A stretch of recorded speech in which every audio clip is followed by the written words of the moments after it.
And now we have a fatherhood panel.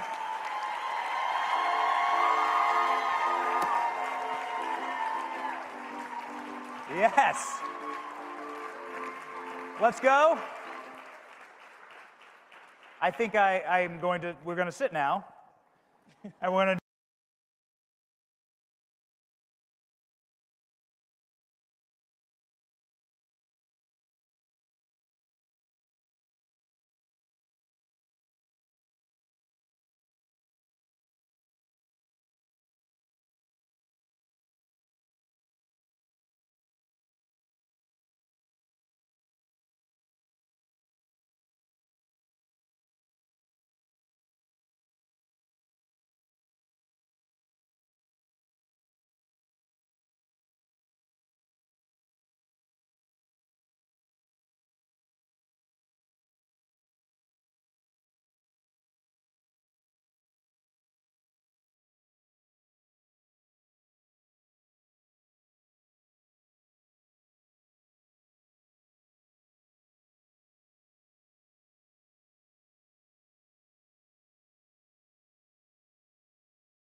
And now we have a fatherhood panel.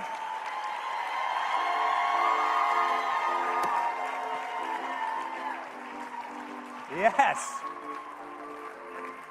Let's go. I think we're going to sit now. And we're going to do our own based version of The View. Who's ready for that, all right? Oh, you like this better, yeah? All right, no Joy Behar in blackface on this panel. You know, she did that right. I'm not trying to be mean. She wore blackface. She got away with it. Strange, that. I'm definitely not Whoopi, just so you know. And he's not Whoopi. That's what he says.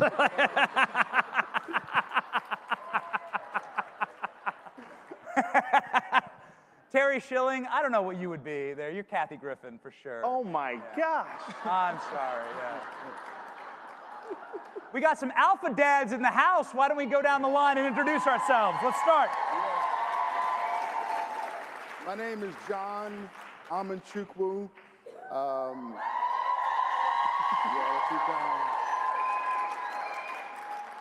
Known by the liberal media as the book banning pastor. And so, that's an honor.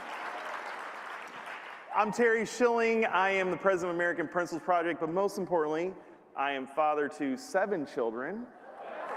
And my wife's gonna kill me for making this announcement, with our 8th on the way.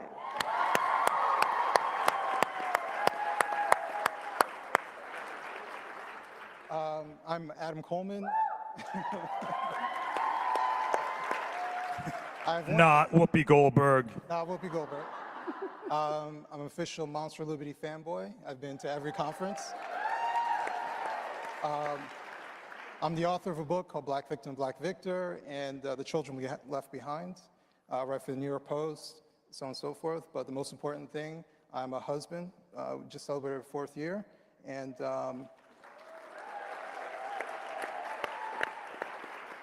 I have an adult son, 20 years old, just turned 20. Yo. Let me throw this in there, Benny. I've been married to for 17 years, and I have 3 children, John, Patrick, Pamela, and John Jr. There you go. Nice. Can we normalize that?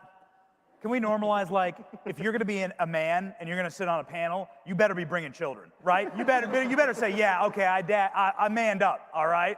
And I'm raising babies. Yes. That's my first question. Boys, I got good data right here. I know it's not up on the screens, but I can show everyone. Check out this data. Amongst American voters age 30 and under, the #1 priority for Trump male voters is having children, starting a family. For female Trump voters under the age of 30, it's #6. We got to work on that, ladies. Okay, all right. And then for male Kamala voters, which are practically women, it's #10, having kids. And for female Kamala voters, it's #12 out of 12. It is the literal last priority for female Kamala voters. So boys, well done. This is the fatherhood panel. We've been winning this culture war as Trump voters. But there's no such thing as a battle in the culture war that's forever won. And a lot of you men have been fighting an uphill battle, obviously, for years and decades. So how do we keep winning with our young men and proving out that fatherhood should be what you want, what you aspire to as a man? I'll go first. I think we have to show men as being more than income earners. I think the biggest issue that we face is men and women, unfortunately, believe that the father is just the guy who goes to work, brings home the bread, and gets to knock out and go to sleep. And I grew up without my father. I know what it's like to not have a present father. But I've also talked to many men and women who grew up with a father who technically lived in the home but was just as absent as my father. And they're just as damaged as I was. So I think it's very important, if we're going to show that there's an importance in fathers, we have to show what a proper father looks like. And a proper father looks like a man who does more than earn an income, who spends the most valuable thing that he offers and that anyone offers. And it's something that even Elon Musk can't buy, and that's time. It's its sacrifice for his children, you sacrifice your time for someone that you care about. Any person that you love, you sacrifice your time for them. That's how you know they love you. And in that sacrificial love is something that is incredibly important, and that's what kids take away. Is it nice to take them to Disney? Sure. But they remember how much time you spent with them, those inside jokes. When they needed something, when they wanted to ask advice, being available for them, that is what is the key.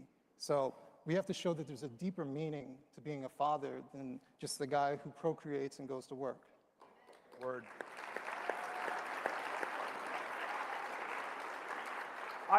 I think we've got a crisis with, obviously adults. 40% of Gen Zers say they don't ever want to get married. 43% say they don't want to have children, which, by the way, I get the 43% that say they don't want to have children. I could come up with a million reasons not to have children after having 7 of them. But they're all worth it, trust me. But one thing I don't understand is the 40% who say they don't ever want to get married. I think that's a very sad statistic. It's a lonely statistic. When you think about marriage, you're finding that partner to spend the rest of your life with that's going to have your back through thick and thin, that you're going to have their back. So I think ultimately we've allowed the radical left to create an artificial divide between men and women.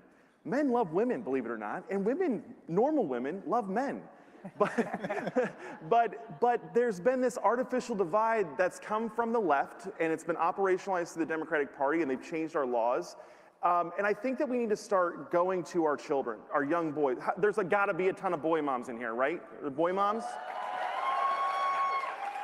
So, look, boy moms, you have a very important job, because especially if you're on the right, because boy moms on the right, they don't coddle their kids.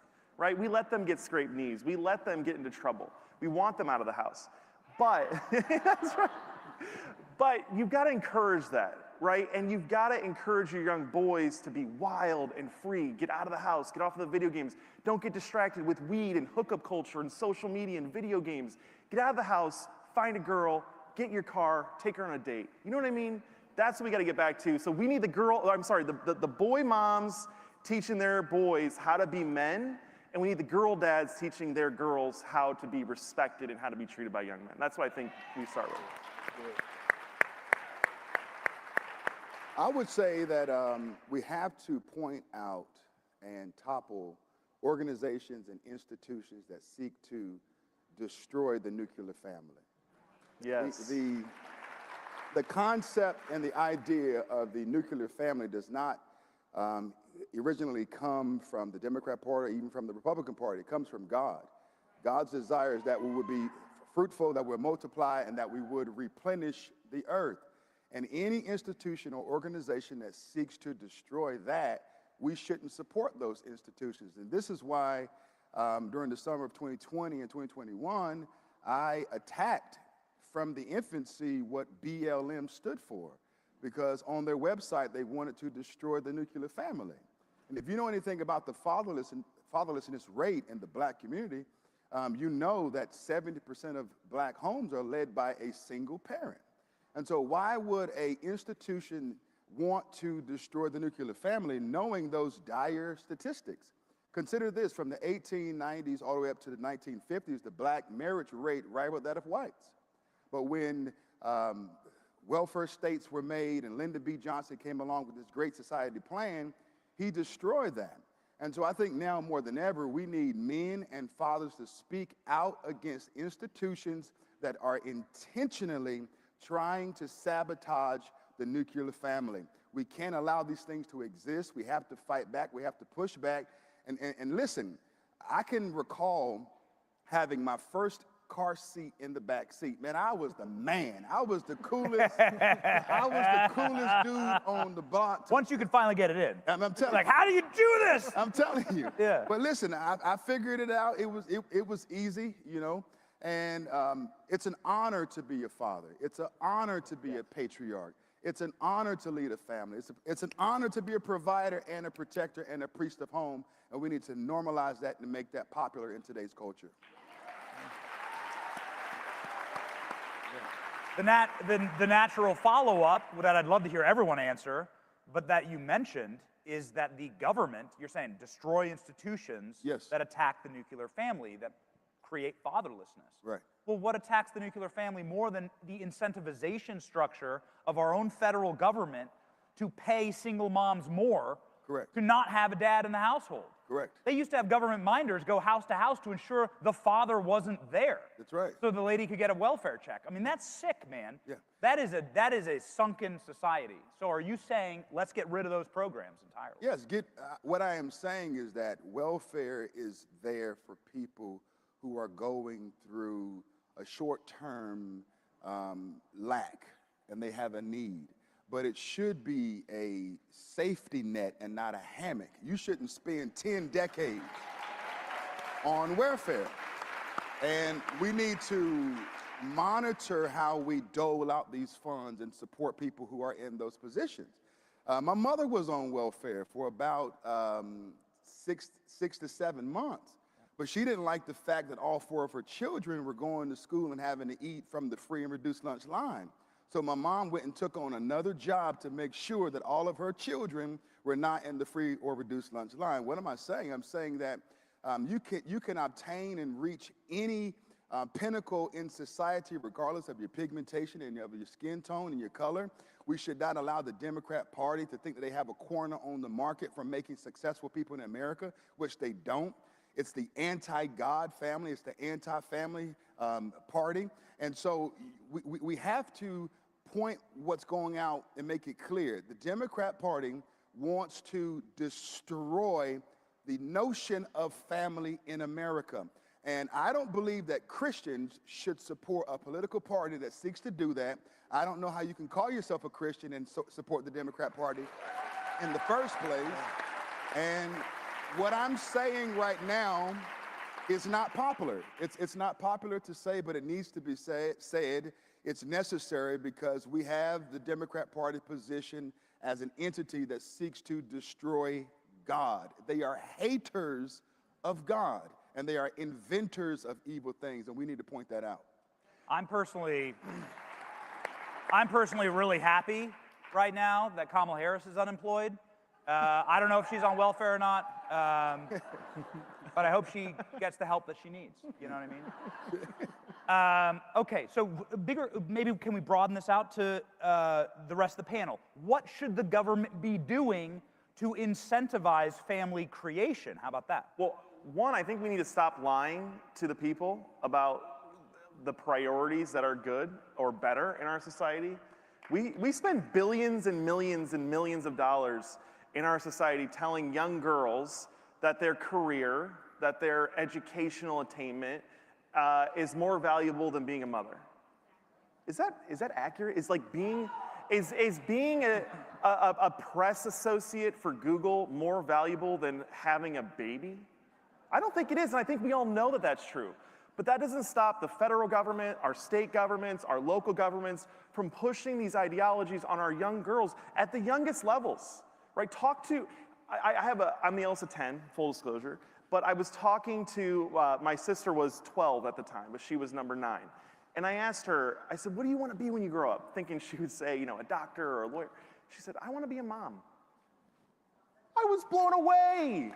That is what we want our young women to say. And here's the other thing, Benny, that I'll tell you is that I had this conversation with my mom. She was going through that time where she realized she couldn't have any more kids, and she was lamenting it. And she said, I'm just kind of mad at God because he's taking this ability to have children away from me, and I really like having babies. I like having a family. And I said, Mom, you maxed it out. You had 10 kids. But she had this revelation, and it was obviously the Holy Spirit. She said, but then I had this sense of peace. Your youngest brother, Tony's 10 years old now. He's going to be graduating high school in a very short time. I'll be able to go get that college degree or start the coffee shop I wanted to do. And guess what my mom's doing right now? She is the executive director of our local crisis pregnancy center. She's tripled the revenue for that crisis pregnancy center so that she's helping young women have more babies and afford them. That is so beautiful. And by the way, I would hire a mom of 10 kids, 5 kids, 4 kids, 3 kids, over anyone with a college degree and no children. Yeah. Easily. Yeah. Right? Okay, You've run a household of 10 kids, 5 kids, whatever it is, 2 kids even. You have management experience. You have life skills. You have seen human beings at their best and at their absolute worst. You know more about humanity than anyone with a doctorate even. So, I don't know, I just think we need to stop lying. We need to stop these government programs that inculcate and indoctrinate our daughters into these lies that careers and education are better than, or I'm sorry, education's important. College degrees are garbage. College degrees are trash. They're not better than being a mother, and we need to stop lying. What should the government be doing to incentivize fatherhood and parent and family creation? I might be the outlier, but nothing. Please, preach. I think part of the problem is that the government feels that it needs to entrench on everything that we do and incentivize everything. And some of it is our fault. Some of it is us saying, hey, government, you have a bunch of money. Why don't you support this? Why don't you support that? I think the government has its place, but I think most people make decisions based off of their cultural understanding. So while it's true, you know, we have welfare programs and things like that, that's one aspect. But I use my wife as an example. She grew up in Brooklyn, Bed-Stuy, and there was only one family in her neighborhood that had intact family, and they were from the Caribbean. So these weren't people who were all on welfare. This was a cultural understanding. Now, this issue is beyond race. This issue is facing all Americans. It's actually going beyond America and throughout the Western world. You know, when I talk about being without my father, the people who approach me don't look like me. But yet we talk about people who look like me all the time, and they get ignored. So there are children who are, use my book title, there were children who were left behind. And even socially, we don't discuss them. We don't discuss what they're going through. And maybe in some aspects, we talk about single parenthood, but what about the children of divorce? Because they're equally troubled, and no one seems to be advocating for them. Their entire world splits apart because two people can't agree anymore, who made promises to each other that they were going to stay together forever, and 5, 10, 15 years later, they renege on that to the detriment of their children. So while I'm not someone who says divorce shouldn't happen 100% of the time, it has its place just like anything, but I do think that we've become a very individualistic society where we excuse adult behaviors. The adults get to act like children. The children are expected to respond like adults. The children are supposed to be fine and understand that mommy and daddy don't love each other anymore. And I'll just throw you into therapy and you'll be fine. Meanwhile, mom and dad get to go out and date and act like whimsical kids, go into movie theaters. Meanwhile, the kids are wondering when's the next time they're going to see their father. So these are real situations, and I think that culturally we have to make a change.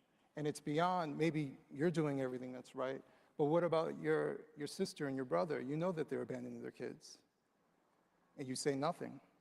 Who's advocating for the kids? You hear how they talk about their children and talk to their children. You say nothing. So I do think that it goes beyond the government. It's a cultural shift that we need to have. If you see children being mistreated, and it's easy to say, oh, you know, if they're being physically abused or something like that. Not everything is reportable, but they can't come to the cookout. They can't hang out with us. I'm sorry, if you're a deadbeat, you can't be my friend.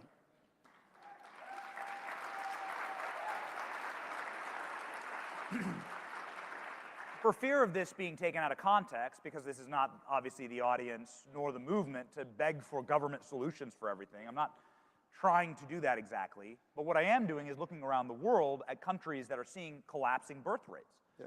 And a lot of governments, whether it's Japan or Hungary, are saying, we're going to do something about it to make sure that we actually put on a pedestal the mother, that we put on a pedestal the father, and that we incentivize this. I mean, I'm no policy guy, right? I'm no Stephen Miller. I have way too much hair for that. But, you know, who would be in favor of, if you have 3 kids as a woman, you pay no more taxes, right? Like this is like you've done kids are expensive. You've done a service to society. You've carried forward our people. And so like you pay no taxes for the rest of your life, right? Like you're good, thank you. Okay, and I don't know if, well, you have 6 kids, you get a check. I don't know. I'm not, you get a Bitcoin, right? I'm a big if you have fan 6 of kids, getting you get 1 checks to Bitcoin. families. I don't know. I'm not the policy guy. But there are countries that are right now doing programs like that to say, no, no, no, we're going to incentivize, we're going to do the opposite of what we've been doing. We're going to incentivize family creation. We're going to say kids are expensive, they're a lot of work, and you're going to get rewarded for carrying forward our people and our culture. What do you think of that? Well, I agree with it. You know, if we can fund death to the tune of $700 million going to Planned Parenthood every year, then we can fund life. I believe that. If we can do that, I believe that. Benny, I'll just say, you know, the federal government, the state government, they do social engineering through the tax code, right? If you're a corporation, you start a business, and you buy a company car, you get to deduct that off of your taxes at the end of the year. Corporations pay taxes on their net income. Families pay taxes on their gross income. Why shouldn't we allow families to deduct the cost of having to educate our children? I had to send my kids to a private school because the schools in Fairfax County, Virginia will tell them that men can have babies, and they don't teach them math, right? Why don't I get to write that off at the end of the year in my taxes? That's crazy. But the government does all these things to incentivize capital formation, and they do almost nothing to incentivize family. In fact, they punish family formation. There's a marriage penalty. We got to get rid of the marriage penalty. We got to get rid of every incentive that keeps parents from staying married and children from having parents. Wow. Well, the only thing is, when we talk about tax credits, we're talking about people who are already in it. What we want to is incentivize people becoming married and having children. And so what we have to do is hit them, in my opinion, with a private solution. We need to have more movies and TV shows that show families as actually something that's beneficial. Yeah. I think the conservatives have not done a good job when it comes to being involved in the culture. We fought against it, but we need to actually be part of it. We need to show, not tell, that being a happy, healthy Christian member of society who has children is something that is ultimately beneficial and rewarding. I wouldn't take anything back about my life, especially when it comes to having my son. My son is part of the reason why I'm here, because I've grown as a man. Becoming married, I wouldn't be doing any of this without the support of my wife. Where every turn, thank you, you can give her a round of applause. My background's in IT. Every term where I was like, should I do this? I don't know. She said, go ahead and do it, right? Sometimes, even as men, we need that extra push, and then we're off to the races. So I do think that we need to affect the culture. The government has its place, but I do think we need to get involved way more into the culture. Beautiful. We were talking a little bit about Snoop Dogg backstage. Don't ask why, but feel free to tell the story, actually. But you bring up such a great point, that culture is so, we live in a center-right country, but Hollywood, media, and entertainment do not reflect that at all. Right. They are straight-up communists, these people, and Antifa members, and they're degenerates, and it's sick, and it's demonic. I think a lot of it is truly spiritual, and it's sunken. And every single father figure that I see projected into society, whether it's Homer Simpson or Peter Griffin or Stan Marsh, everything this side of Fresh Prince of Bel-Air, I think, which was a great show, actually. Yeah. Great show. Are we Fresh Prince fans? I don't know. Yes. I think it's a great, I think that was actually pretty good. I would love to have Uncle Phil as my dad. It's like, smack him around. But everything seems to be denigrating of the father. What was the last really great father figure that was projected, right, by our massive entertainment system? Yeah. Did somebody yell one? Give me an example. Who? Oh, Cleaver? Like Beaver Cleaver? Like you leave it to Beaver? That's like the 50s. Anything recent? Well, Benny, I will I don't say, know. you had A Quiet Place. I mean, so yeah, please, this Right? is for the panel. I don't mean to but please, how, that would be so great for our young men to look up and see something that projects the father as this honorable figure who's respected in his household, loved by his wife, beloved by his children, who's the man. We don't get a lot of that. Right. Well, I'll just say there are recent examples, or at least one that comes to mind, which is A Quiet Place. John Krasinski from The Office created this movie, and if you've seen it, I don't want to ruin the ending, but the father dies for his family, dies to save his children. And he's a very strong father. He's smart, stoic. And the movie was one of the top grossing movies of all time at the box office. It's been one of the most successful franchises. What I'm saying is, there's an opportunity for what Adam's talking about. Yeah. But who in this room is going to take advantage of that opportunity? You can make a ton of money. Hollywood's not interested in making money anymore. They're interested in political power now, right? If they were interested in making money, there'd be 100, The Passion of the Christ, right? That was one of the highest grossing films of all time globally. Yep. They aren't interested in that because they have a political agenda. Who in this room can make movies? Who in this room wants to make money? We need it. So step into the breach because there is an opening, there's an audience. There is a market for selling strong fathers and strong mothers to the American people. That's good. Do you see the market for selling strong fathers? I do.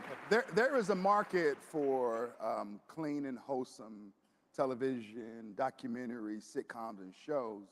But the greatest sitcom, show, TV, commercial, whatever it is how we live our lives with our families. It's what we do daily.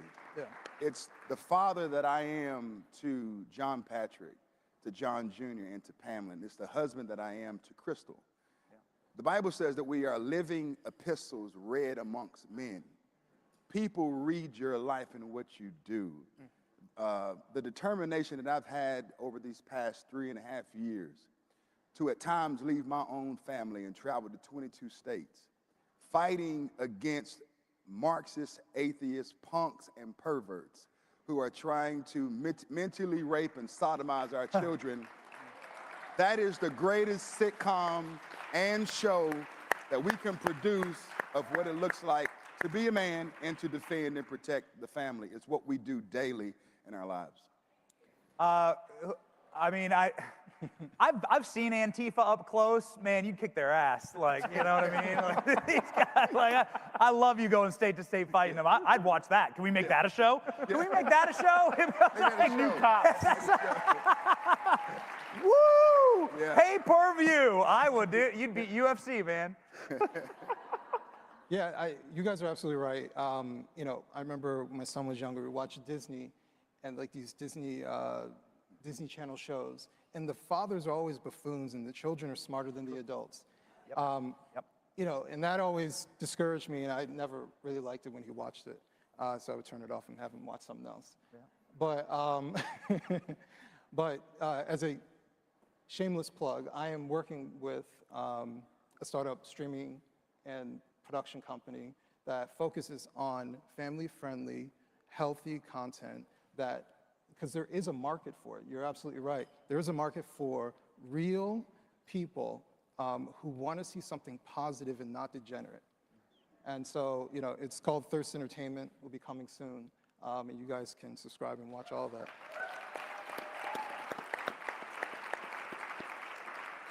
I know that we're almost out of time here, so I just want to go through. There's so much wisdom on this stage. I feel like we could have this conversation for the next couple hours. But could you impart your wisdom to the young people out there who have, again, promising trends? We talked about big issues here, but give some advice. I know that you probably get asked this all the time by young people. Man, how do I get started? How do I make a family? How do I cut it in life? Can we just give them the best distilled wisdom that you have as fathers and strong men? You want to go first, John? Yeah, you go ahead. I'll go? Okay. I will say that I learned how to be a good father by not being my father. And so you may not come from the best of beginnings, but where you end up is up to you. And you can learn from other people's mistakes. And becoming a strong man is a choice. So you can become a victim and say, look where I came from, look how I was treated, how are things going to get better? Or you can take the road that I did. It took me a long time to get to where I am today, but my son changed my life. And so I hope and pray that other young men will see some hope in my story as well. Beautiful. Live by example. Please, Terry. It's just common sense. I think we just need to talk to our young people and say, we all talk to them about America and how great our country is. We inculcate them into that. Talk to our kids about the beauty of family, the beauty of becoming a father, the beauty of becoming a mother, how important that is, and how much longer lasting of a legacy that is for the entire world than a college degree or even the best career. Some of the happiest people ever die very poor, but they die surrounded by their 10 children, right? Think about that. That happiness lies in your family. It lies in the intangible, the things that come to us from God, like our children, which, by the way, children are a blessing from the Lord. They don't come from anywhere else, right? College degrees come from woke morons who want to destroy our country. Reject the woke morons and their gifts and accept the gifts from God. That's it. Boom.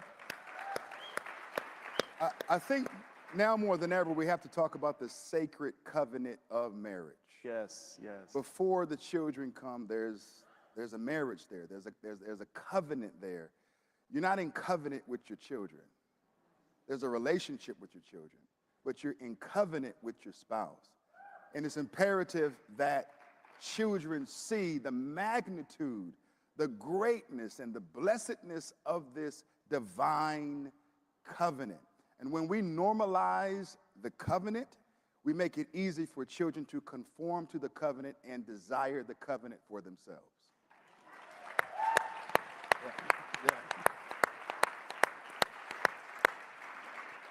Ladies and gentlemen, we're in a good shape, okay? If this is the model that young men have going forward as fathers, can I get a round of applause for our fatherhood panel? Yeah. All right, boys.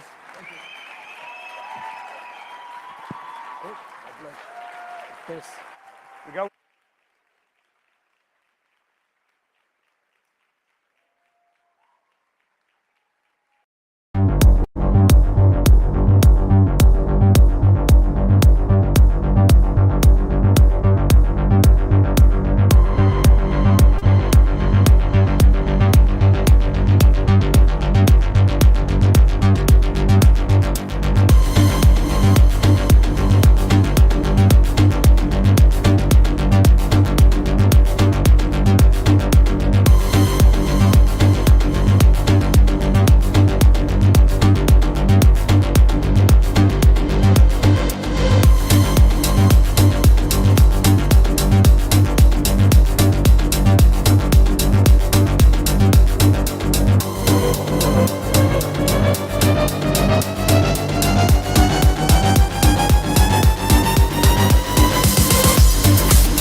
I'm new to break from that. We do our big strategy meetings every in the meeting here.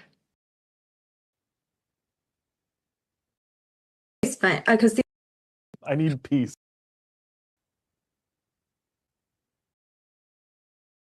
Hi everyone, welcome to Unleashed with me, Scarlett Johnson, presented by Moms for Liberty. And today I have a guest that's a friend. It's so easy. It's just like having a conversation, talking with you, Terry. This is Terry Schilling, president of American Principles Project. And we want to talk about something today that's really important, a project that you mentioned in one of our last podcasts a couple months ago. And it's a movie, a very special movie and a very special premiere that you're going to have. And I want you to talk more about it. Your premiere's at Mar-a-Lago, which I will have total FOMO because I can't be there. But my daughter just announced her pregnancy, so That's great. I'm flying to Florida to see her. She's doing exactly what you said. She's having more babies. So change of plans, I'm going to see her and help her out a little bit with the 2-year-old while she gets a little bit of rest. Oh, well, I'm so envious of you, Scarlett. I'm very much looking forward to becoming a grandfather. My eldest is 20, so those that time will be coming soon, I imagine. She's got a nice boyfriend, and hopefully they get married soon. But yeah, it's all about the family. That's what this is all about. Yeah, it is. It's amazing, and being young and married, and they've got so much energy. I had my kids younger too, and I look back and I see all the things that I did, all the traveling with 5 kids, and sometimes I'm wondered like where if I could only have that energy in a bottle right now, that would be amazing. Oh man, well that so you're kind of getting into like what the documentary is about a bit. So it's called Fathers Wanted, and it's about the fatherlessness crisis in America, and not just the crisis of fathers abandoning their kids and letting them get run by, raised by the state, and leaving all the work to mom. It's about the fatherlessness crisis where young people are choosing to not get married. They're choosing not to have children.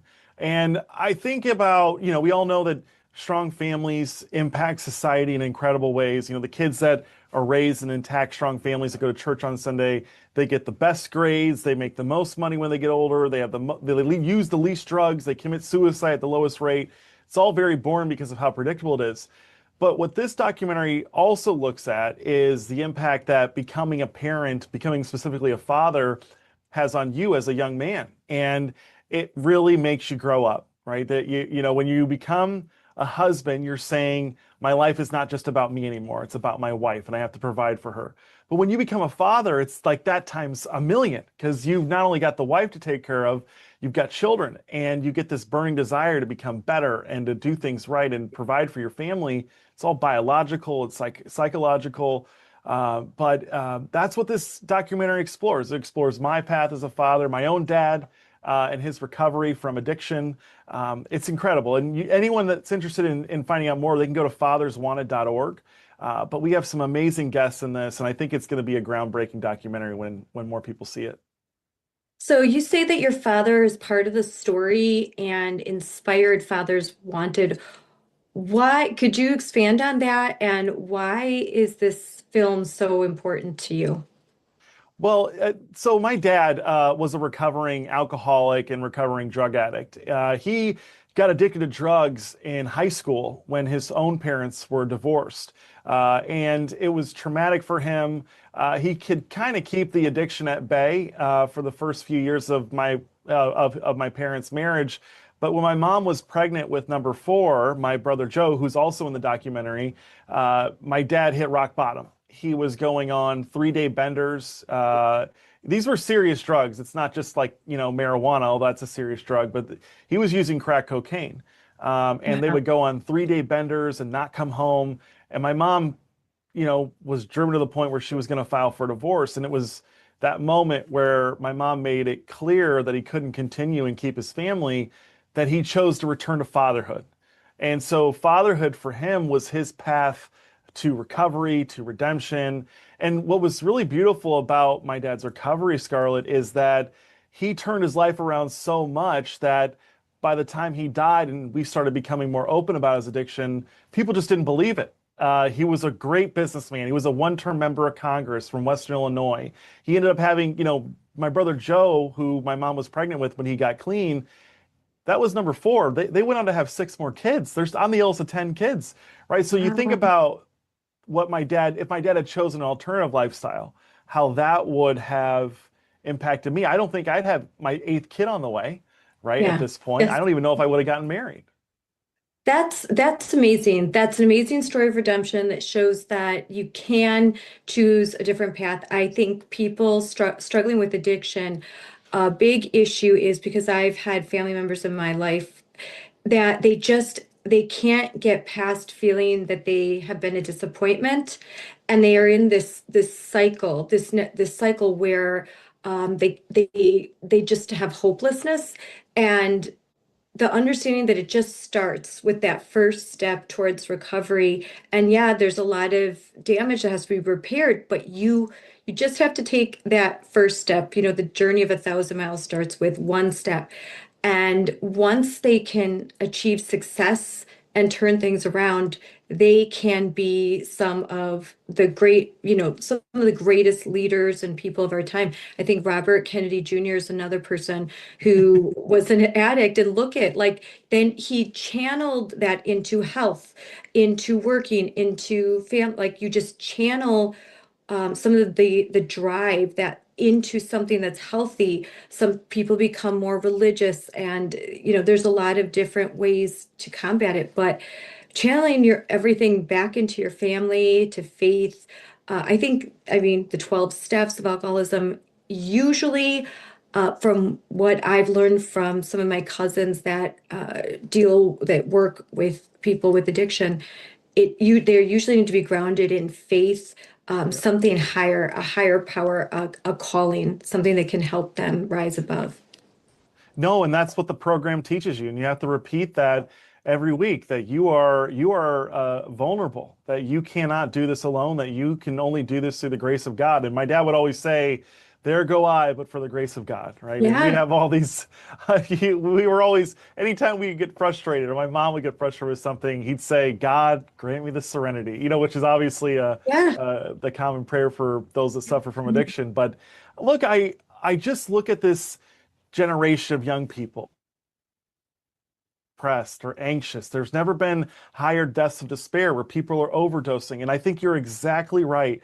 What makes drugs so terrible is that they're taking the risk takers away from us. They're taking the people that, if they had channeled that energy and that risk,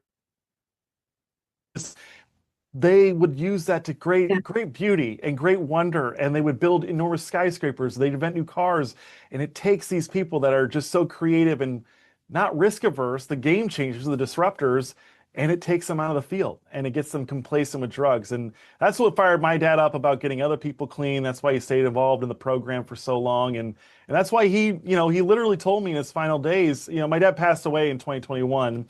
He had rare intestinal cancer, and we only identified it when it was stage 4. But in his final days, he told me, he's like, "I want you to share this story. I haven't been strong enough to share it myself with more people, but if we can help other men, other fathers get back with their families, other men get clean, let's share the story." Because I'm telling you, Scarlett, it was such a shocker to so many people after he died. I gave the eulogy and I talked about his recovery from addiction, and so many people came up to me afterwards saying, "I had no clue." But that's how great God is, right? Yes. If you're open to Yeah. him healing you, he can heal you to where people don't even know what happened in the past.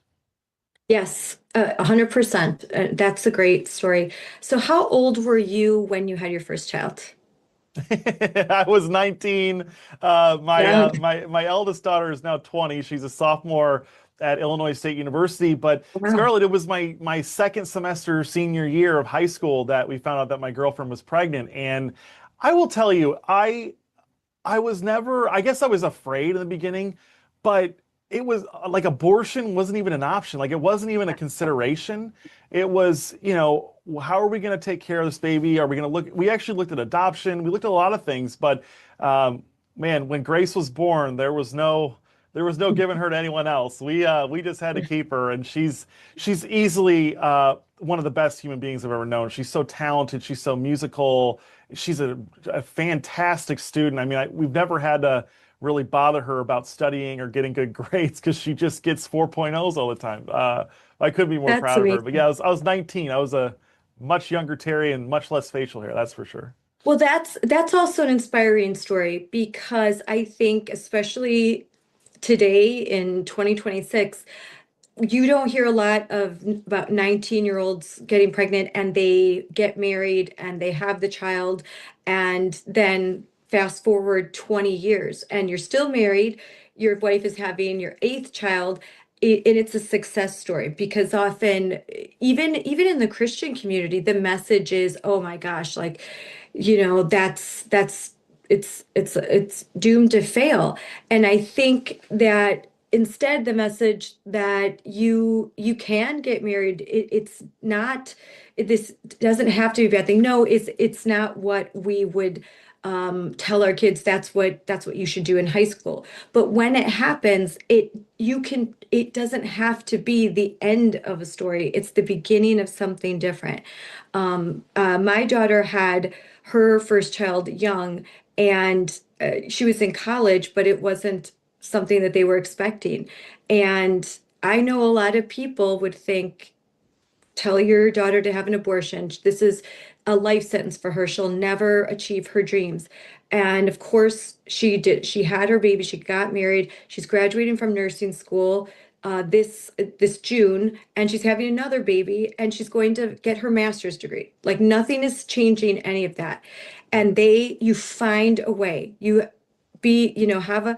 That's why family's important. Being close to grandparents is important as much as you can, and just know that life can find a way. You can get through this, and it will. 20 years from now, you're going to have a kid that you're going to say, I can't imagine my life without my son or my daughter. No, that's exactly right. And you really do find a way. And I think what makes abortion so tragic is that you're snuffing someone out before they've even been really given a shot at life and changing the world. Like, it's not just a baby, right? It's someone's future spouse. It's someone's future teacher or doctor, someone's future best friend, right? We're all dependent on each other in incredible ways. And I think ultimately that's what I hate about abortion. That's what I hate about the breakup of the American family and how our government policies over the last several decades have created a situation where it's really tough to afford a family, where it's tough to have enough time to spend with your family. If we were getting policy right, we would be making sure that families had more time together, right? That you didn't have to work as much, that you worked fewer hours for more money, right? That's literally prosperity. That's how you become prosperous, is when you can provide for your family and work fewer days a year. And I think ultimately that should be the goal of every policymaker, is how do we make it so that, it doesn't take you 30 years to own your home, it takes you 20, it takes you 10 years, right? Like, how do we create prosperity and get people from dependency, right? And that includes all the debt that's forced on us just to live these days. So I just look at this next generation, I think, man, you guys are missing out. Like, you're choosing this. Like, you're choosing to not have a family, to not get married, to not have children. It's like choosing poverty. It's like choosing to be homeless. Like, you're choosing to handicap yourself. And I just tell everyone, you don't need to have a million kids. Just be open to whatever God sends your way, because you're never going to regret having a baby. They change your life in incredible ways. I know that I have read research that states that a lot more women would choose life if they had a supportive partner, if they had basically a father, if their boyfriend stepped up and said, I want you to keep the baby. I will be a part of life, like, or let's get married, or I'll support you. A lot more women would not make the choice of abortion.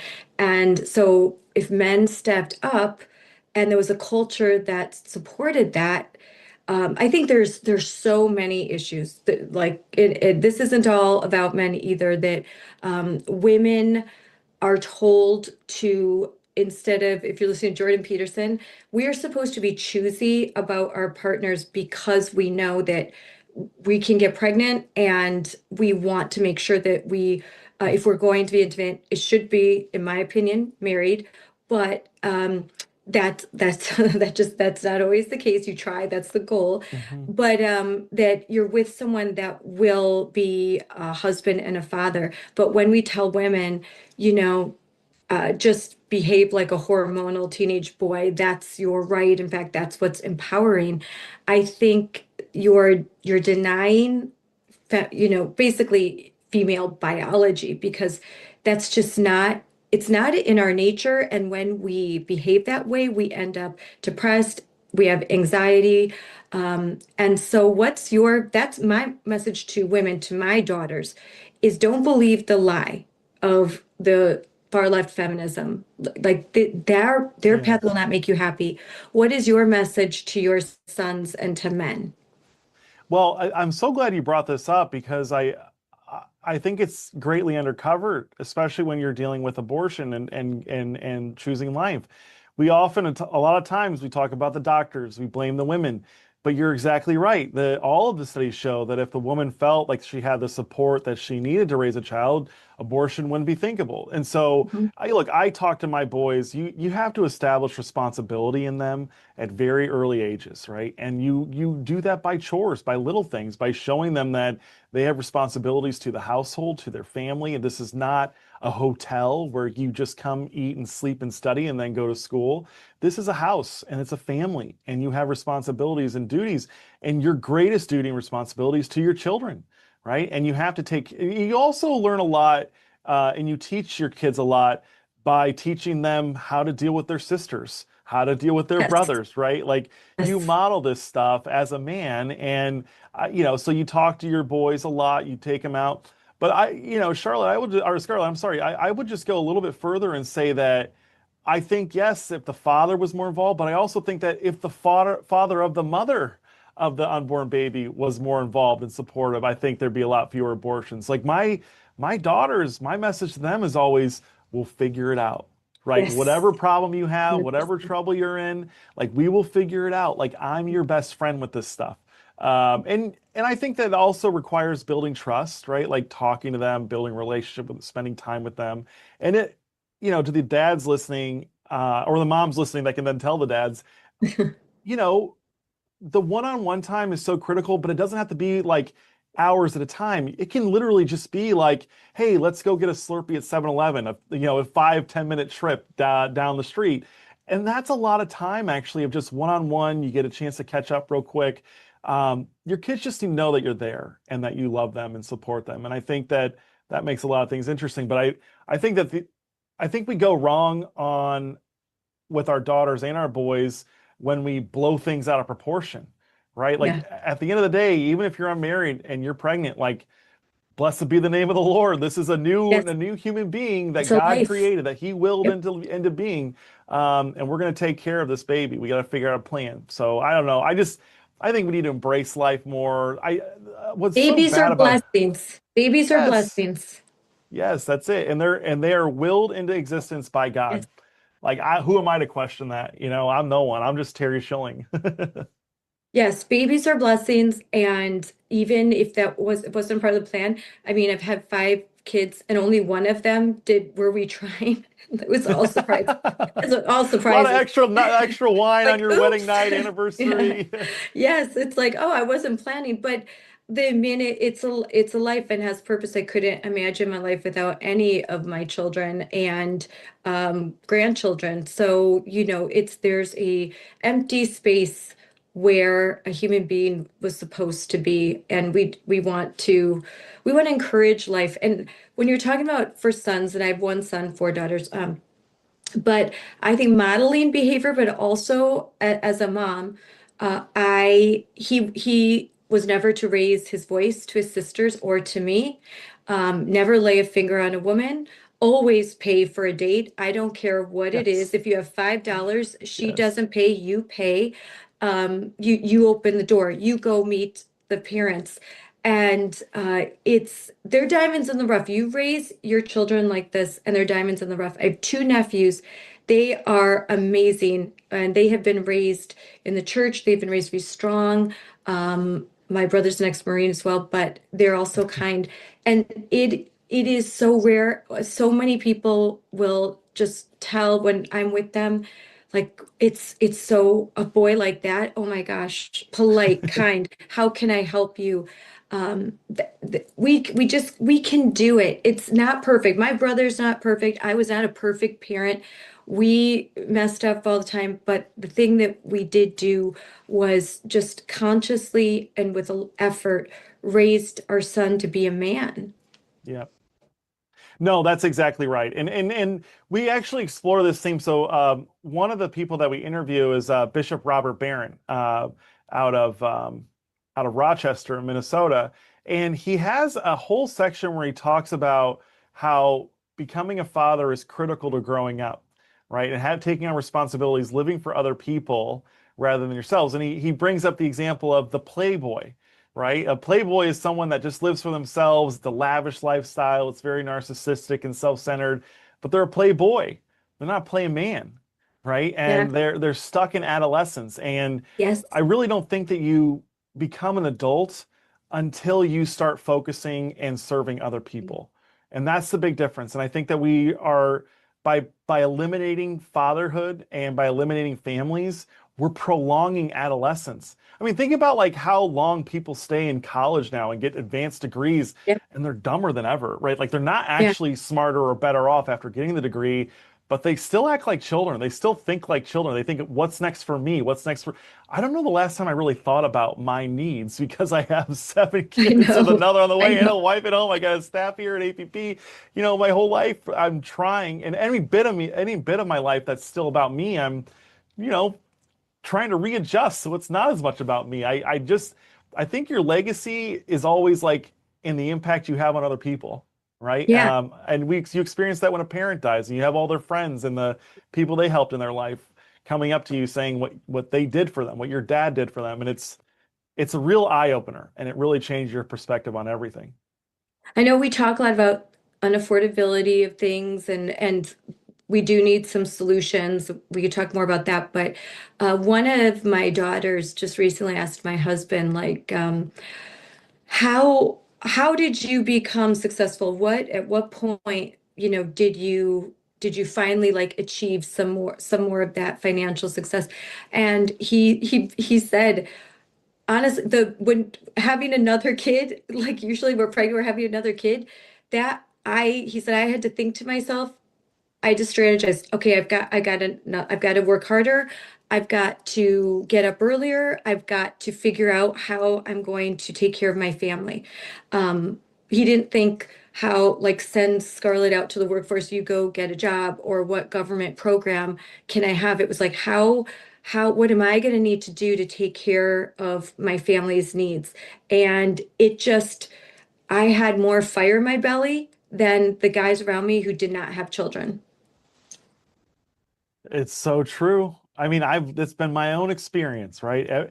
With every new baby, it's like a burning feeling. Like you feel that fire and it's hot because you don't want to fail, right? Like if you fail as a father, which by the way, you're not going to fail, right? Like you just got to keep trying. Like you only fail if you give up, right? And that's where I think a lot of men go wrong. And a lot of what's the problem now is that a lot of young men are giving up before even trying to have a family Yeah. because they're so worried and anxious about being able to provide. But you'll figure it out. But yeah, no, with every new kid we had, well, I will say 2 things, right? You do feel this immense pressure, but I've come to rely a lot more on God.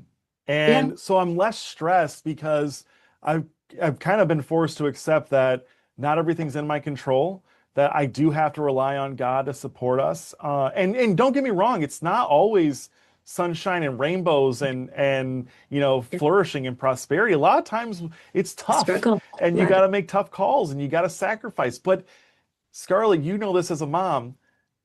Love is fake unless there's sacrifice, right? How do you prove your love for someone without sacrificing? You can't. You can Yeah. only prove, like, Christ's death on the cross is the ultimate example of love. Why? Because he sacrificed his life and everything for all of us. It's the ultimate sign of love. And Mhm. and he even says there's no greater love than this, that one would lay down their life for their friends and others. Like Yeah. that is love. And it's about how willing you are to sacrifice for your own flesh and blood. And I'm sorry, Scarlett, I just reject the idea that you're going to sacrifice for complete strangers, for illegal immigrants, for the Palestinians, for whatever new, group comes up that's the fad at the time. You're not going to sacrifice for them if you're unwilling to sacrifice for your own flesh and blood, right? This is just logical. This is just biology. You have a biological drive in you when you have a baby to provide for those kids. And if you're not willing to provide for them and sacrifice for them, then give me a break. You don't really love the illegal immigrants that are here. You don't really love, the Palestinians. You don't really love all these minority groups that you claim to love. You're just a paid activist. You're controlled. Your mind is controlled by these people, and you just regurgitate talking points. Yes. I mean, not all of us can take our kid to a Somalian daycare in Minnesota. Um, It's so sad. I know It'd be funnier if it wasn't so egregious and sad. well, what what's really egregious is the misuse of those funds. The federal government getting involved in daycare keeps the cost of daycare at this shocking high rate. A young woman just recently told me how much daycare costs and she couldn't afford it. And I said, blame the government because they are subsidizing so much daycare that that it's unaffordable if you are above the poverty line, if you are middle class and you're finally getting to the point that you're okay, we can make it, and maybe I need part-time daycare. Well, you go look into it, and the costs are so high because the majority of those using the daycare have some type of federal subsidy. I think that the government getting involved in this, as so many other things, has the unintended consequence of raising the prices for everybody. And so that was just something I dealt with. But I think it's not just dads too. As a mom, like you learn how to have a eBay store where I would sell kid clothes that the kids grew out of and use the money and buy new clothes. You just find things that I could do and be a homemaker. How could I make a little extra? How could I stretch $1? Coupon clipping. And I think that you and I have discussed this before, that after 4 years of Joe Biden's disastrous policies and inflation, right now it's harder for young people to make that dollar stretch. And so I know the Trump administration and many people are trying to figure out the solution to some of these issues. But even now, even if you hear the noise that, oh, it's just too hard, I promise you'll find a way. There is a way. You do not have to say, I can't have children, I can't afford them, I can't get married, I can't afford it. Do not sacrifice life's blessings in order, because because you hear this messaging that don't do it, you can't afford it, your life will be hard. Is that something that you address in this movie as well? Yeah, so essentially make the argument. We don't use these specific numbers, but I do firmly believe that the reason why we're suffering from this crisis is it's very much spiritual. But if you were to break it down in just terms of, and I would count spiritual as part of the culture, if you were to break this problem down between economic and cultural, I'd say it's about 60-40 cultural. Now, that's not to say that the economics don't matter. They absolutely do. When you punish people, there's marriage penalties right now, Scarlett, and they've Yeah. been marriage penalties on the books for decades. Think about this. Littering in the 70s was an enormous problem. Enormous. Like everyone littered. There wasn't garbage cans everywhere. You didn't get a fine. We basically eliminated the vast majority of littering simply by instituting $25 and $50 and $75 fines, right? And that's stopping littering for $75 a pop.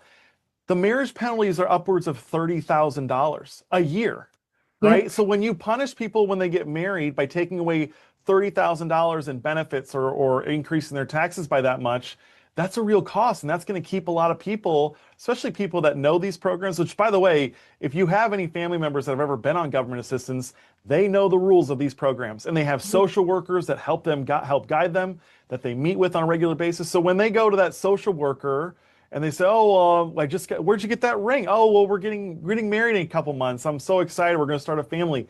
Oh, well, that's going to be really bad for your benefits. You're going to lose about $2,500 a month. And I know we're talking about benefits, but that's so short-sighted. It's really bad, right? Marriage and family is actually how you get out of poverty, right? The vast majority of people that are on welfare are not married. They're single. A lot of them don't even have children. And it's a total nightmare. So I don't know. There's so much that we got to cover, but the housing is a major problem that we talk about. We talk about the marriage penalties. You brought up childcare. I want to make something very clear about childcare and subsidies, especially for childcare. First and foremost, subsidies for childcare actually don't lower prices. We have seen more subsidies than ever with childcare, and guess what? The price just keeps going up, and it takes more and more of our income. That's because of one simple factor. Prices are set by corporations to be the highest possible amount that people are able and willing to pay. And the government can give them subsidies and help cut down those costs, but unless they have price controls, which is a whole other problem, unless they have price controls, they're just going to charge you what it costs and what they can make from you. The second problem with childcare and subsidizing it is that it actually doesn't help increase birth rates or marriage rates. In fact, it gets parents separated from their children even more. In Singapore, for example, it's basically the custom where you'll have young girls will live with you and basically serve as nannies for dirt cheap. A lot of them just live in the house for free and take care of the kids. Their birth rate is at 1.0, and you need to be at 2.1 for replacement rates. So the subsidizing daycare thing, it just doesn't work, and it costs an extra money, and it actually increases your childcare costs. I think what works is providing having an economy where the mom can stay home for at least a period of time and be a homemaker, and a family can live off one income or at least one income, and mom can work part-time, or if mom's makes more money, dad can work part-time, just so that there's more parents can be home more. And so I think then that is where, when there's a homemaker, there's a lot of kids. Yep. And that's with me. Like, and then you just get used to it. That becomes just your way of life. You have children, and then you have friends who have children. I mean, this was the culture I grew up with. Multiple kids, moms get together, play dates, groups. We were always figuring out, like, oh, did you see that consignment store, that resale shop? You trade clothes, a bartering system, you come together, especially in the military. This was the way things were. I think you said culture materialism has created unrealistic expectations that you don't need that, and it doesn't make you happier. I tell my kids all the time, some of the happiest days were when we did not have as much money and you kids were young, and right, if you looked right now where I'm looking, my wall is adorned with all of these pictures of them when they were younger, and the money was tighter, but we just made it work, and we had so much fun with the kids. And just that message, we just need that messaging out there more, that you don't have to have a 4-bedroom, 4,000 square foot house to have 2 kids. Every No, kid that's doesn't need so their own true. bathroom. That's right. And look, the reality is that families are a lot more economical than any other thing out there, right? Any other arrangement. You have a husband and a wife with children. Guess what? I'm not just getting 29 miles per gallon. I am getting 29 miles per gallon per person in my 8-passenger minivan, right? Like, I'm actually transporting a lot more people for fewer, gallons of gas and fewer money than a lot of other people driving even those hybrid cars out there. But no, you And you don't have need lots to of have money. babysitters. Your kids that can be babysitters. That is so your children do. For all the young parents that are watching, and you got 3-year-olds, 2-year-olds, I promise you, there's going to be a day where they turn to assets, where they actually can help clean, they can do the Yes. babysitting. And Scarlett, I'm sorry, I keep calling you Charlotte, I don't know why. Scarlett, the coolest thing about a family that I've recently picked up on is you have enough kids and you essentially have created an ecosystem for your Yes. family. So you have rules, and you got to work really hard with the older ones, the firstborns, to institute those rules and make them real. But there's a certain point where then the kids start self-enforcing the rules on the other kids, because Yeah. kids love hierarchies. They love being older than the other ones because they get to tell the other ones what to do. And so it's so natural. It's so beautiful. Like, our house gets clean every Saturday morning by the kids, because they know if they don't, they're not going to go to the movies. They're not going to go to 7-Eleven. You want these rewards? Well, you got to work for it. You got to earn it. And I don't know. It kind of gets to a point where we're on autopilot, and then you're just dealing with like drama. But Yeah. the littlest kids, those are always the tough. Like, part of this new one coming, it's like, oh my gosh, another 2.5 years of diapers, another Yes. 2.5 years of messes. But you know what? There's other It's kids all that worth can it. help with all of that. My son, who's a doctor now, they'll ask him like, "Oh, you're so good with kids, or you're so good." He was like, because he was changing diapers when he was 10 years old.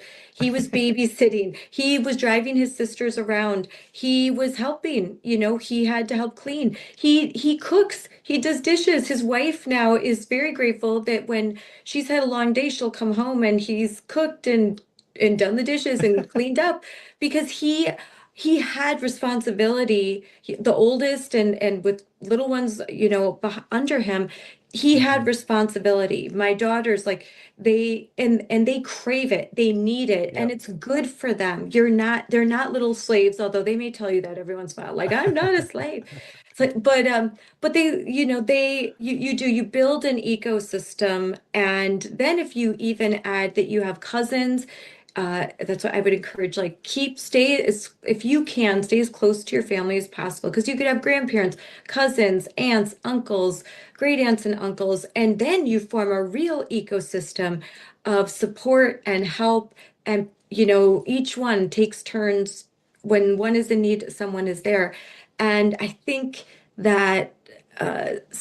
think that some of the things that have happened culturally have really hurt that really important ecosystem that sustains us. Yes, and so I would say there's a few things, right? First of all, we tell women that once they start having kids, their life is basically coming to an end. The reality is that's actually when your life really begins. Uh, my mom had 10 kids. We've talked about that earlier, but she can't have kids anymore. So guess what she's doing? And the youngest is 15. She's running the local crisis pregnancy center. She has a Wow. job now. And by the way, she's crushing it. She's raised more money for them than any other previous executive director. And it makes so much sense, Scarlett, because like my mom has severe management experience. Like she's managed a family of 10 kids, like very Yeah. responsible. I would hire a mom of a large family over anyone without kids and a doctorate, right? Like it's a no-brainer. Like, do I want someone that's gonna lecture me all the time about how wrong I am because they really haven't experienced anything in the world? No, I'm gonna hire the mom of a big family because she knows how to work and she's not afraid to get her hands dirty, and she's probably going to be a lot wiser and smarter than anyone else. You learn about humanity when you raise children. Like you see, you know, everyone's like, when they hear about a kid in school saying something racist, they're like, oh, he had to have been taught that. I don't know, man. Kids need a lot of formation. Like a lot of times, kids just make up stuff and Mhm. they need formation. So you see kids at like their best, at their worst. You just see little human beings, and you learn a lot by raising them. Well, and I think that and we're talking about fatherhood, but as a younger mom, I was a homemaker for over 20 years.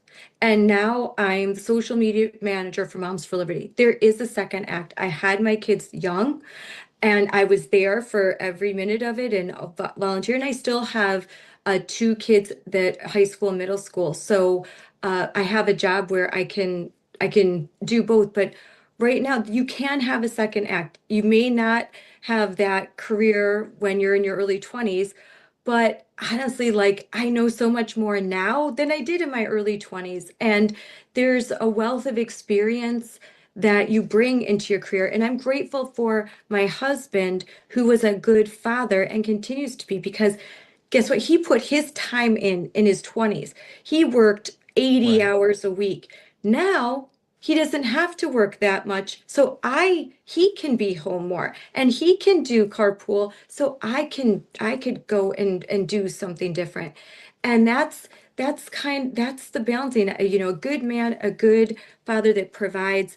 And now he's built something and he can rest a little bit more. And now and he allows me the opportunity to do some things where I can work outside of the house. That is, I just want more people to hear that message, that you maybe can't have it all at once, but you sure can have a really fulfilling life. And, having children, being a dad is so important. I have four daughters and one is married, so I'm happy, but I worry and they worry. My teenage daughters worry. Where are the men? My 7-year-old just said that to me a couple weeks ago, like, Mom, where are the men like Dad? Are there any left? Are there any out there? And she's a beautiful, smart woman, and any guy will be lucky to have her. But you bet we need men. We need fathers. Yep. We need them desperately because there's a whole, our daughters, my daughter needs a good man to build a life with. No, I think that's exactly right, and that's why this documentary is going after young men.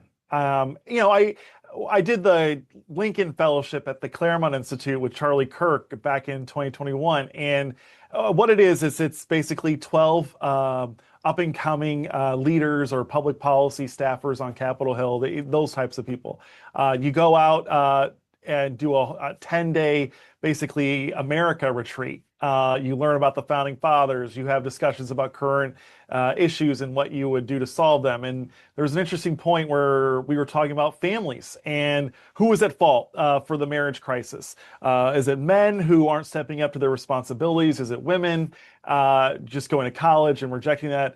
And Charlie was debating someone, one of the girls there, and she was arguing it was men. He was arguing it was women. And Charlie turned to me and he said, "What do you think, Terry? This is what you work on."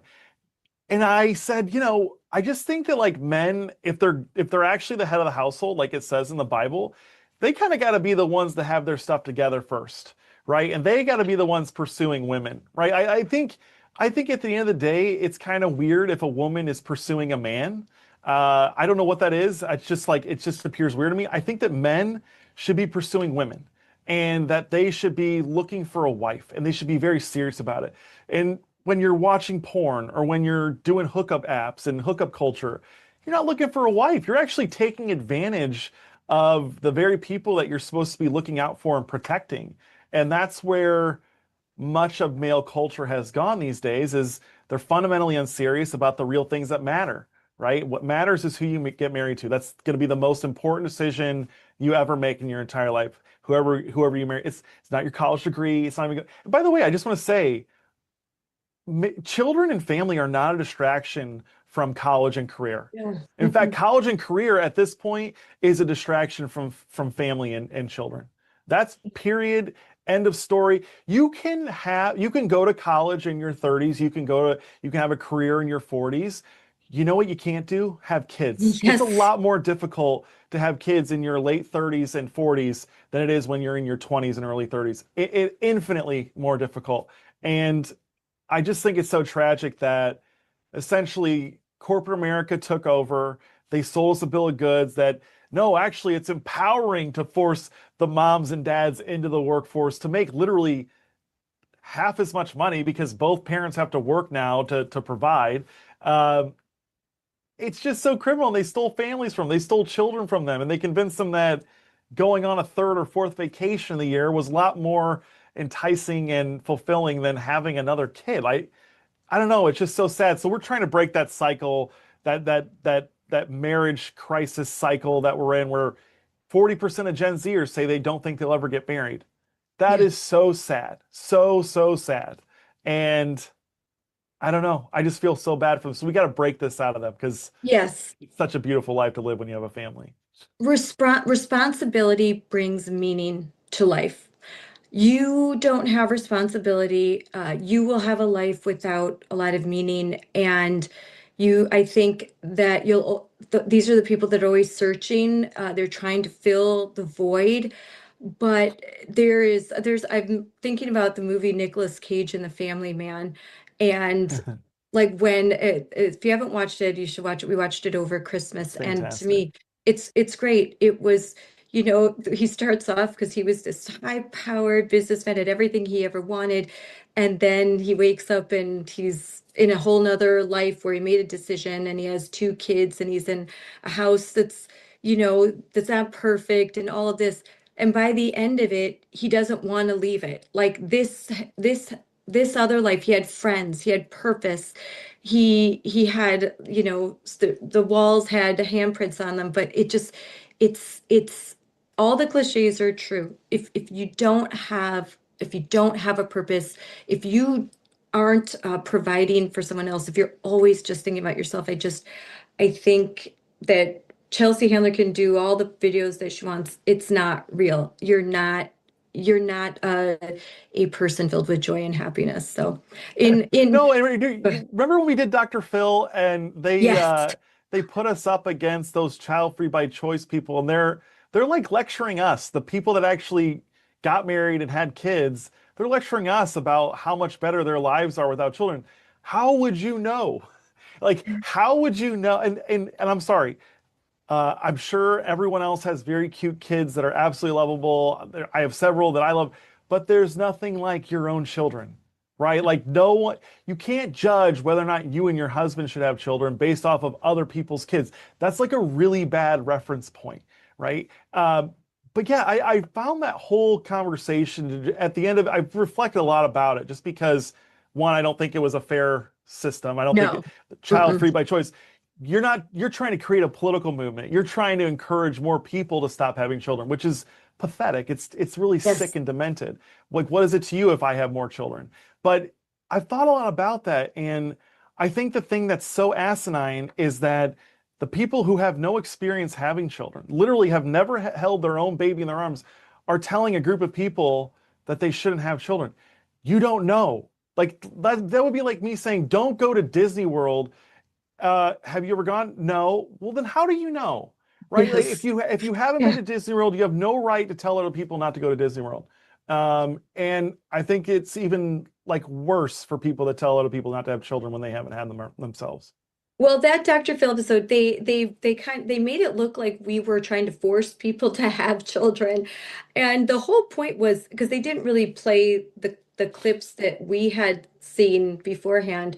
Um, I'm sure you saw the same things that I did, but that they were TikTokers that were basically promoting what you shouldn't have kids. You can go to Disney World without kids, which I don't know why you would do that, but you could you could do all these things without kids. You don't need kids. Like you're so much fun without kids. Like I'm not having kids. We're eating. We're going. They were We're going. dinks. Yeah, we're dinks. They were going to like Sam's Club without kid. I'm like, why would you go buy food Why do in you need a bulk? Sam's Club membership if you don't have children? They were buying cookies in bulk and all this. And they're so happy. But to me, they're filling an empty life with a lot of stuff. And I don't think that these are people that are probably gonna be married in 10 years. And then one of the ladies was like took videos of her cat to me, which all said like that's her baby. She substitute her maternal instinct now has been transferred to her cat or her Right. many cats, or so that female, that maternal instinct and even the paternal, all of our instincts will get transferred somewhere else.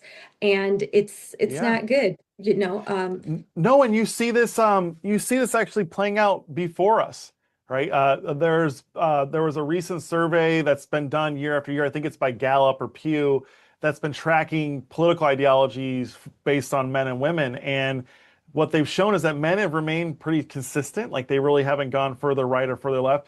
What's happening is women are becoming radicalized. Yeah. And you see these protests, and it's always women that are supporting Palestinian rights. And it's like, well, they would Ugh. want you in a burqa, and they don't want you showing, definitely don't want you in a bikini at the beach. I'll tell you that.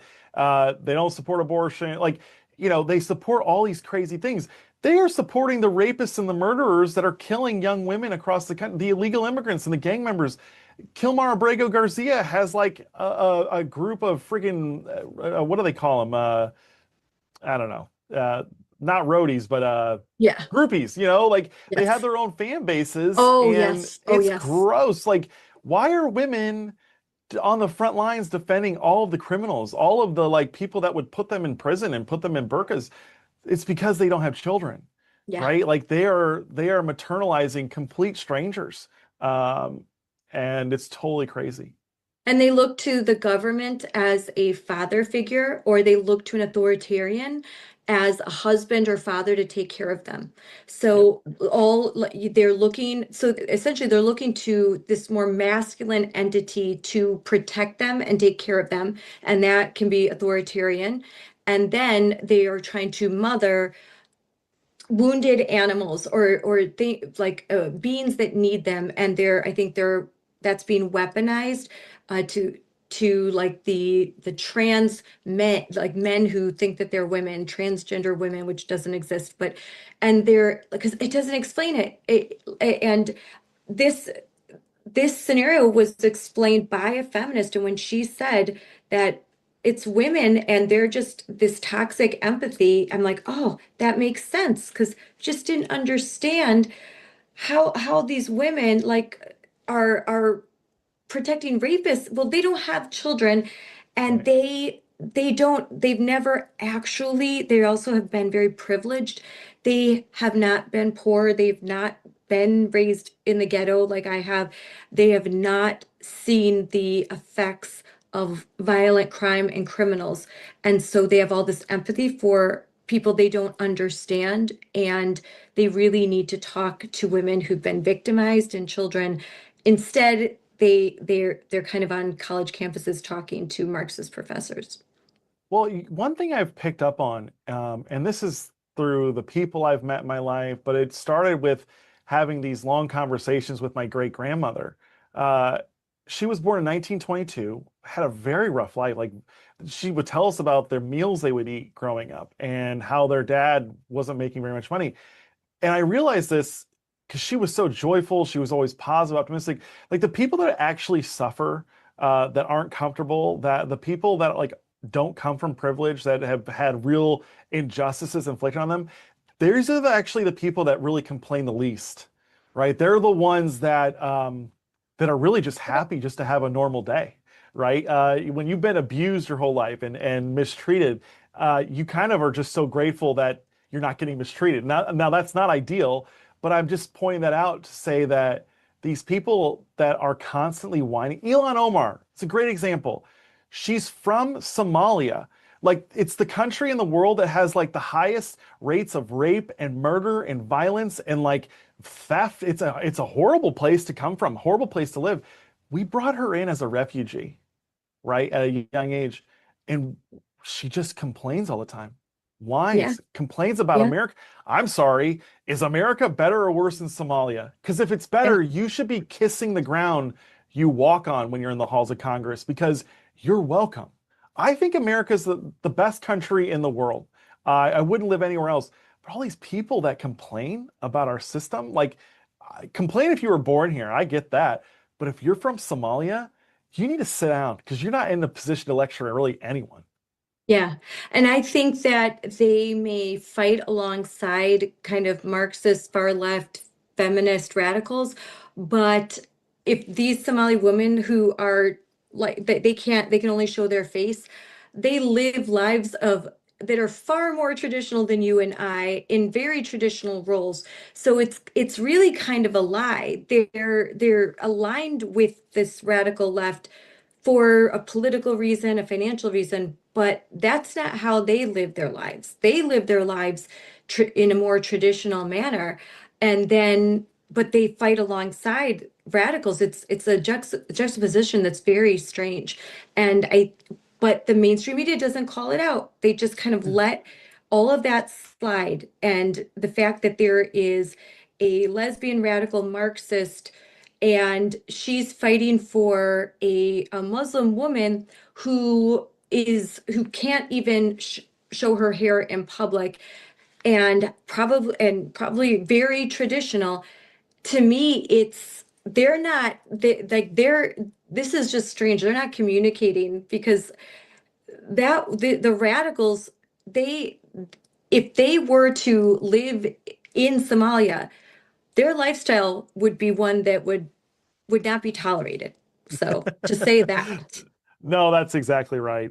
They definitely don't. They're not going to let them run for public office and be in no, Congress. I'll tell you that. no, they're not Uh, going to let that. Well, we're coming to now. We're coming to an end. So to talk more about your film, when will the public be able to see it? And what is something when, so we could all watch it. When will we be able to see it? And talk a little bit more about your event next week. Well, we're doing the premiere. We're doing a test run of this at Mar-a-Lago next Tuesday, January 27th. You can go to fatherswanted.org to see the trailer, to look at if you're interested in coming to it. You can get tickets there. We don't have a launch date for when the movie is going to be available to the public. However, I can tell you that it's going to be hosted on the Tucker Carlson network. Oh, Tucker wow. himself is in the documentary Wow. quite a bit, but we've got Bishop Robert Barron, Coach Tommy Tuberville. We've got Senator Jim Banks. Brandon Gill is in it. We've got Lyman Stone in it, who's a demographer that's lived in East Asia, and he's seen these countries where families fall apart and they stop having children. It is a groundbreaking documentary. I'm very proud of it. Yeah, we're going to go around the country, though, with showings. We're going to have meet and greets. So if you aren't a subscriber to Tucker Carlson Network, you'll be able to come to one of our events when we host them around across the country. And I'll make sure to get you all the dates once we have those all set out.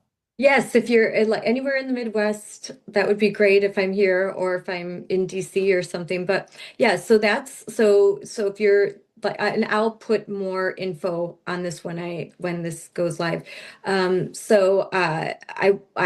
look forward to seeing the whole film, and that sounds like a star-studded cast of folks that are there. We just had something Tommy Tuberville said in front of the Supreme Court that was so fun. He gave a fantastic speech, and it went kind of viral with some of the things that he says. But he's an amazing Tucker Carlson, Bishop Barron, so many others. So this is a great. Thank you for what you're doing. It's much needed. We do need strong fathers. Moms for Liberty is great, but we need dads for liberty. We need strong men, and men bring something different to the table. Yes. They are a force to be reckoned with. And right now, I think a lot of our cultural decline is because there's this radical sort of female vibe it's not actually feminine in the sense it's something that it's going to be it's harmful for women, and it's definitely detrimental to men. Yeah, no, look, I really appreciate you having me coming on. But regarding what's going on with women, there is nothing more anti-woman at this point today than radical feminism, right? It's not actually feminine. It's not actually promoting women. It's actually erasing womanhood. And you Yeah. can tell that because all of the major feminist leaders, they've all endorsed the trans movement, right? They've all endorsed the trans industry, the $4.5 billion trans industry that sterilizes children, that puts men in women's spaces, that puts men in women's sports, takes away their opportunities in education and sports, and makes them less safe in their own private spaces, right? Like there's some Yeah. horror stories just right here in Virginia of men just being total creeps and claiming Yeah. to be women in the women's showers and locker rooms with little kids, And so feminism, no one hates women more than feminism, right? And the feminists want to destroy womanhood. That's why they're against motherhood. That's why they love abortion. They don't talk about anything besides abortion and birth control. Like, I'm sorry, women have a competitive advantage to men, and they really have something incredible. They can create new human beings. Elon Musk is about to be a trillionaire because he's going to create a bunch of robots. Women create new human beings. Yes. Like that's more Yes. special than what Elon's doing with robots, Yes. and it's a lot more important. So I'm totally with you. I think the feminists have sold. I think the feminists were co-opted by the corporations to get women out of the home, to have more government control, to have the government become daddy, and to make women a lot less happy because women have never been less happy and they've never Yeah. had fewer children. They've never been in less stable relationships and marriages. And I think we really want to turn the tide on all these major issues. We got to get back to family. Yeah. Women have been sold a story, they've been sold a lie. And I think men have too. And I'm glad that you have a message out for men to be men, to be protectors. And so, you keep fighting for strong men, and we'll keep fighting for strong women that We love reject the the lie of moms. feminism. And the best thing we can do is have kids, raise them right, and send them off into the world because they aren't having kids. They abort their kids, they trans their kids, and their kids can't procreate. We have the kids. That's why they're coming after ours. So we've got to raise them to be strong. We've got to talk politics at the table. We've got to talk about our values. We can't shy away from these issues. That was a thing of the past. I think the old the old GOP thing. Let's not talk about politics or this stuff. I talk about it. They know how I feel. And you ingrain that into them, because the world is going to try its hardest to take all of those values out. But if you raise your child the way they should go, when they're old, they will not depart from it. I couldn't agree more. So fatherswanted.org, check it out. I'm so grateful you had me on, Scarlett. I love this conversation blew right by. It was like talking to an old friend, because you are an old friend at this point. Yes, thank you. Well, yes, and American Principles Project, that we'll have some more information about that so everyone can be involved. So thanks, Terry, for being on. Thanks, Scarlett.